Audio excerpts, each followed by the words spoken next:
all of the athletes in one water race, I believe that we're all a little bit crazy. Yeah, 200 Ks of running is gonna be hurtful on the body. Your feet will hurt, your legs will be sore. You've been in and out of the water constantly, your feet are completely destroyed. So running on those feet at the end, you just can't bear to take another step. It takes a little bit of that craziness to enter a race like this. One of the toughest races in the world. Not all teams will cross the finish line in this race. I could push through anything for my teammates. It is an experiment because no one knows what's going to happen.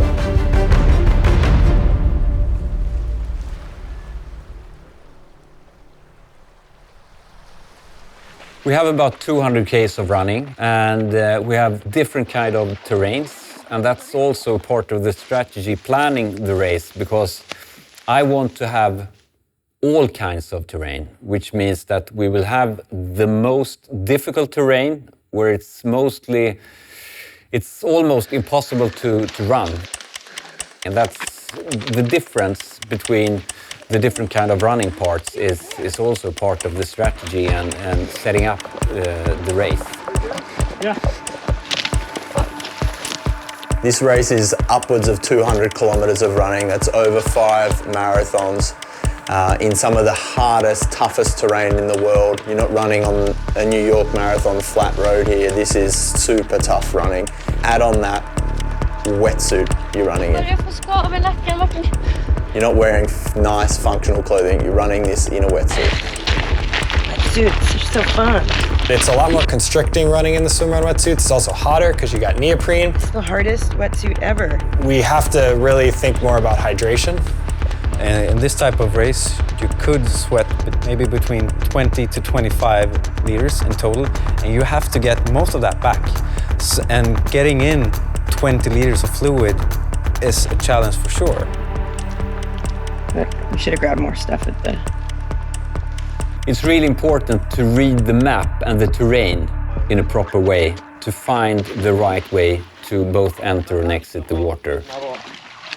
I think us as a team to be better than we were last year is we can save a lot of time in transitions. We probably lost a lot of time there changing suits, just eating, things like that. It's like unnecessary time that we can pick up now to be a better team.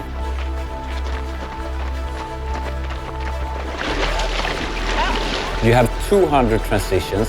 If you add 1 more minute per transitions, you have more than 3 hours extra at the finish line. Since I was 20 years old, I've finished 37 Ironmans and over 50 ultramarathons, and I hold 3 major fastest known time records in the United States. The longest one is on Vermont's Long Trail, which is about 436 kilometers. My experience from doing all of those have really given me kind of a toolkit of what it takes to be successful at something like the one water race. To run 200 kilometers in the Swedish archipelago, you have to be super strong, to have really strong legs to handle the up and down, really strong core, really strong upper body even to handle, pulling yourself up and kind of pulling yourself along at times. Running on concrete or asphalt versus running on trails is very different. Concrete, asphalt, you don't have to think as much about foot placement. You're just thinking about turning over.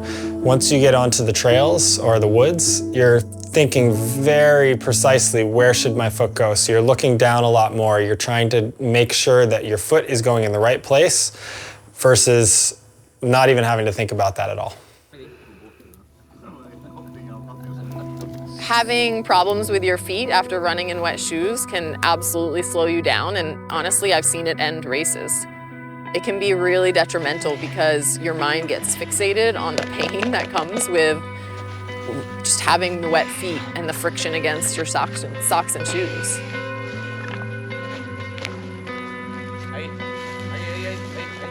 It felt like I was running on sandpaper, and I emptied my shoes a few times and there was nothing in there, and I thought it was sand in there, but it was just my feet were completely destroyed. But here's the weird thing. The best thing for your team is for them to start fixing that problem, but you to do something else, right? You don't want to stand over them and give them, over-the-shoulder advice. I'm going to go eat. I'm going to grab some food. I'm going to change my socks. I'm going to change something. So it's better for you as a team to kind of all be doing something at once.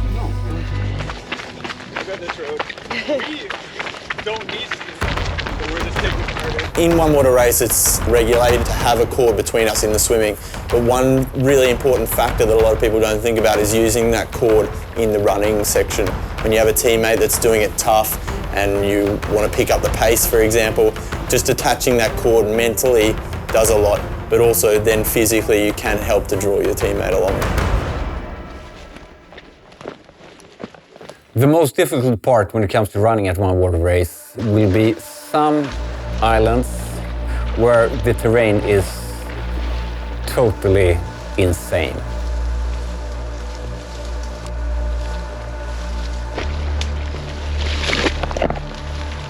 Your legs are just completely shot. You've gone up and down and jumping from rocks and cliffs. You're on every type of terrain you can think of in some of the hardest conditions. The only way to push yourself forward is to play mental games on your legs. They're just telling you to stop and you've just got to keep pushing them.